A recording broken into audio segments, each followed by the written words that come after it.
वशिष्ठ नारायण सिंह, ये नाम तो आपने पहली बार सुना होगा, लेकिन जिस स्टोरी से ये नाम कनेक्टेड है वो इतनी क्रीपी और हॉरर है कि उसको सुनने के बाद रात को नींद आना तो भाई बहुत मुश्किल है। तो चलिए, द हरियाणवी हॉरर में आज मैं आपको एक ऐसे घर की कहानी सुनाती हूँ जिसके मालिक हैं वशिष्ठ नारायण सिंह। बट इनकी फैमिली बैकग्राउंड के बारे में मैं आपको बाद में बताऊंगी। ये कहानी स्टार्ट होती है सन 2002 में, वो भी एक चोर जिसका नाम है मोहम्मद साजिद। उससे मोहम्मद साजिद, जो अपने टाइम पे एक पेशेवर चोर था, वो बहुत दिनों से वशिष्ठ नारायण सिंह के इस पुश्तैनी घर पर नजरें गड़ाए हुए था, क्योंकि ये घर कुंदन बाग जैसे रेजिडेंशियल और पॉश इलाके में था। तो उसे लगा कि यहाँ चोरी करके मोटा पैसा उसके हाथ लगेगा। एक रात साजिद अपने प्लान को अंजाम देने के लिए उस घर की पिछली खिड़की से घुसा। उसके पास चाकू और एक बैग भी था। क्योंकि इस घर में लोगों का आना जाना बहुत कम था, तो वो इस घर की खिड़की से इजीली एंटर कर गया। उसने सारा ग्राउंड फ्लोर छान मारा कि शायद उसे कोई गहना वहाँ पे मिल जाए या कुछ पैसे मिल जाएं, पर वहाँ उसे कुछ भी नहीं मिला। उसके बाद साजिद दबे पाँव से फर्स्ट फ्लोर पे पहुँचा। उसके हाथ में चाकू था। उसने सोच रखा था कि जो भी सामने आएगा वो उसे मार देगा। जैसा इसने रूम में एंटर किया, एक बड़ी ही गंदी सी स्मेल से बहुत दिनों से कुछ सड़ गया हो, उसे स्मेल हुई। उसके बाद उसकी नज़र बेड पर गई। He got shocked. वहाँ 3 dead bodies were lying on the bed. Bed पर 3 बॉडीज पड़ी थी जो पूरे तरीके से सड़ चुकी थी। ये सारा नज़ारा देख डर के मारे सबसे पहले वो घर से बाहर भागा।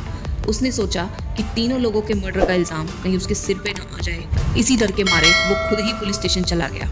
पुलिस वालों को उसने पूरी डिटेल्स बताई कि वो सिर्फ चोरी करने के पर्पज से गया था, पर किसी ने भी उसका यकीन नहीं माना।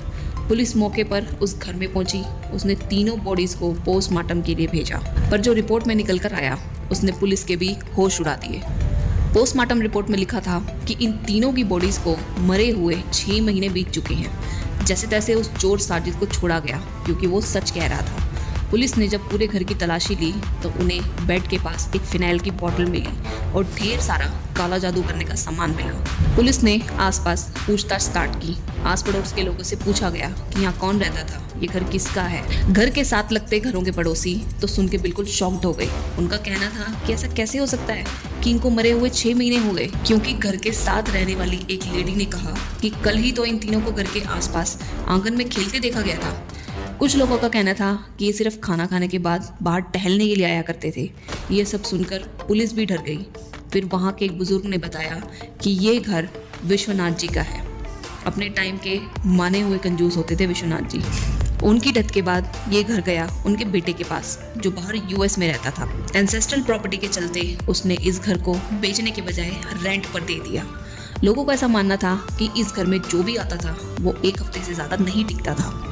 उसके बाद लास्ट में एक कपल आया, वशिष्ठ नारायण एंड उसकी वाइफ। वशिष्ठ नारायण की बीवी पहले तो ठीक थी, लेकिन जब से उसने इस घर में रहना शुरू किया था वो मेंटली अनस्टेबल हो गई थी। उसके पति को लगा कि शायद बच्चे हो जाएंगे तो उसके बाद वो ठीक हो जाएगी। 2 बेटियां होने के बाद भी जब वो मेंटली तौर पर ठीक नहीं हुई तो इस आदमी ने अपनी बीवी को दोनों बच्चियों के साथ इसी घर में छोड़ दिया।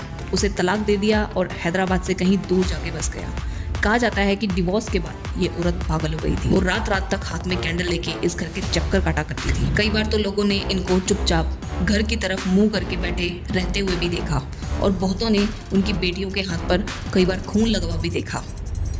फ्रेंड्स, ये स्टोरी बताते वक्त मुझे मूवीज़ की क्रीपी स्टोरीज रिमाइंड हो रही हैं, लेकिन ये स्टोरी सच है। पुलिस के उस इन्वेस्टिगेशन के बाद कुंदन बाग का ये घर टूरिस्ट प्लेस बन गया। पूरे इंडिया से लोग यहाँ आते हैं अपने सवालों के जवाब लेने, पर किसी को कुछ भी नहीं दिखता। बड़े बड़े यूट्यूबर्स यहाँ पर लाइव वीडियो शूट करते हैं। कई चैनल्स पर इस स्टोरी से रिलेटेड पॉडकास्ट भी हैं। एनीवेज, अगर आप में से कोई हैदराबाद से ये वीडियो देख रहा है तो कमेंट सेक्शन में इस घर की रियलिटी को ज़रूर बताइएगा। मिलते हैं आपसे नेक्स्ट स्केरी, क्रीपी और मिस्ट्री से भरी वीडियो में। तब तक के लिए take care and keep watching the Haryanvi horror.